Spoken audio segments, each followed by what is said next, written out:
Hey, how's it going? And welcome to another episode of Scary Stories with Bob, the series where you join me as I read to you short, scary stories. So please, make yourself comfortable, and maybe if you're brave enough, perhaps turn out that light to help set the mood and the tone, and let's get ready to get our scare on. Our first story is called The Little Black Dog. Billy Mansfield said that a little black dog followed him wherever he went. But he was the only one who saw it, so people thought he was kinda crazy. To drive the dog away, Billy was always hollering at it, throwing rocks at it, but the dog always came back. The first time Billy saw that dog was the day he fought Silas Burton. Billy was just a young man then, but the Burton and Billy's family had been feuding for years. When Billy saw Silas riding toward him, he went for his gun and Burton went for his. But Billy fired first. He hit Burton in the back, knocking him from his horse. Burton's horse ran off and his gun fell where he couldn't reach it.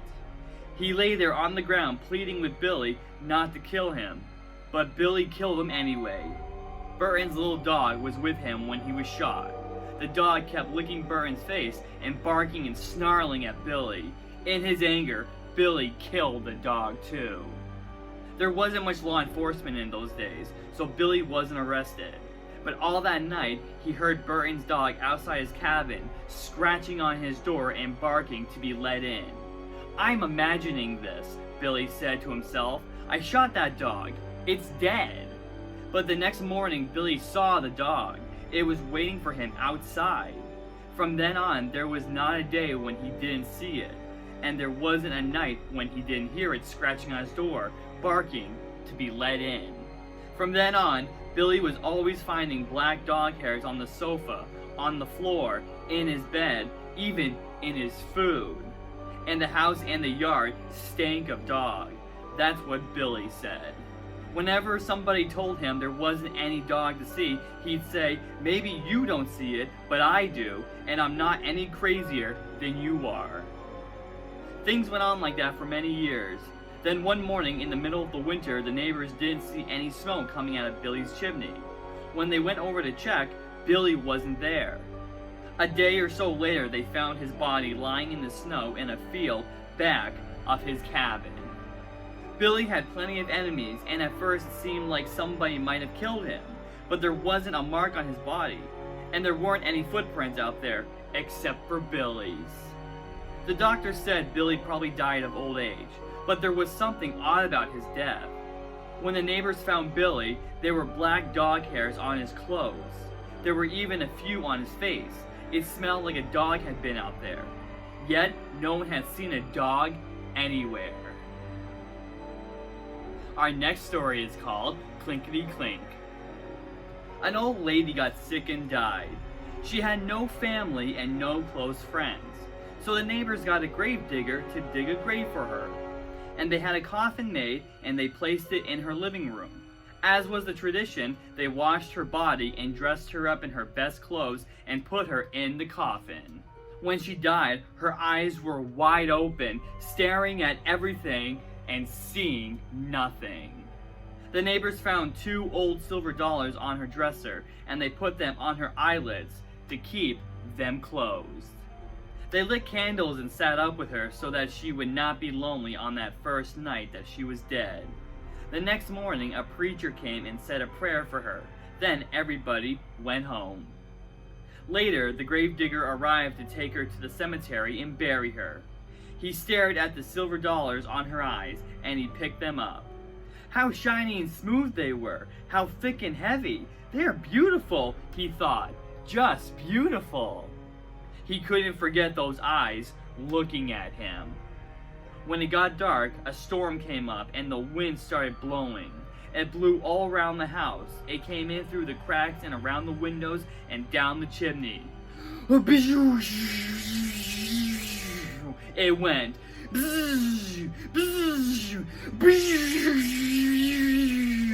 The fire flared and flickered. The gravedigger threw some fresh wood on the fire, got into bed, and pulled the blankets up to his chin. The wind kept blowing. It went.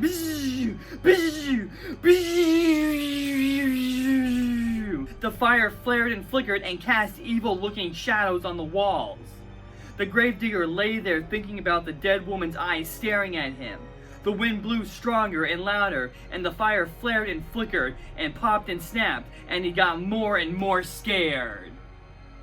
Suddenly, he heard another sound. Clinkity-clink, clinkity-clink, it went. Clinkity-clink, clinkity-clink, it was the silver dollars rattling in the tin box. "Hey!" the gravedigger shouted. "Who's taking my money?" But all he heard was the wind blowing. Bzzz, bzzz, bzzz, and the flames flaring and flickering and snapping and popping and the coins going clinkety-clink, clinkety-clink. He leaped out of bed and chained up the door. Then he hurried back, but his head had barely touched the pillow when he heard clinkety-clink, clinkety-clink. Then he heard something way off in the distance. It was a voice crying, "Where is my money? Who's got my money? Who? And the wind blew. Bzzz, bzzz, bzzz, and the fire flared and flickered. It snapped and popped. And the money went clinkety-clink, clinkety-clink. The gravedigger was really scared. He got out of bed and again piled all the furniture against the door, and he put a very heavy iron skillet over the tin box. Then he jumped back into bed and covered his head with the blankets. But the money rattled louder than ever, and way off a voice cried, "Give me my money! Who's got my money? Who? And the wind blew, and the fire flared and flickered, and snapped and popped, and the gravedigger shivered and shook and cried, "Oh, Lordy, Lordy!" Suddenly the front door flew open, and in walked the ghost of the dead woman with her eyes wide open, staring at everything and seeing nothing. And the wind blew, bzzz, bzzz, bzzz, bzzz, and the money went clinkety-clink, clinkety-clink, and the fire flared and flickered and snapped and popped, and the ghost of the dead woman cried, "Oh, where is my money? Who's got my money? Who? And the gravedigger moaned, "Oh, Lordy, Lordy!" The ghost could hear her money going clinkety-clink, clinkety-clink in the tin box, but her dead eyes couldn't see the box, so she reached out with her arms and tried to find it. The wind went bzzz, bzzz, bzzz, and the money rattled clinkety-clink, clinkety-clink, and the fire flared and flickered and snapped and popped, and the gravedigger shivered and shook and moaned, "Oh, Lordy, Lordy!" And the woman cried, "Give me my money! Who's got my money? Who? Give it!" And that does it for this episode of Scary Stories with Bob. I hope you enjoyed these stories, and hopefully I didn't give you too much of a fright. And if you could, please thumbs up and like this video. Please subscribe to my channel, and please stay tuned as I will have more videos coming for you soon. So until then, I will be seeing you again soon.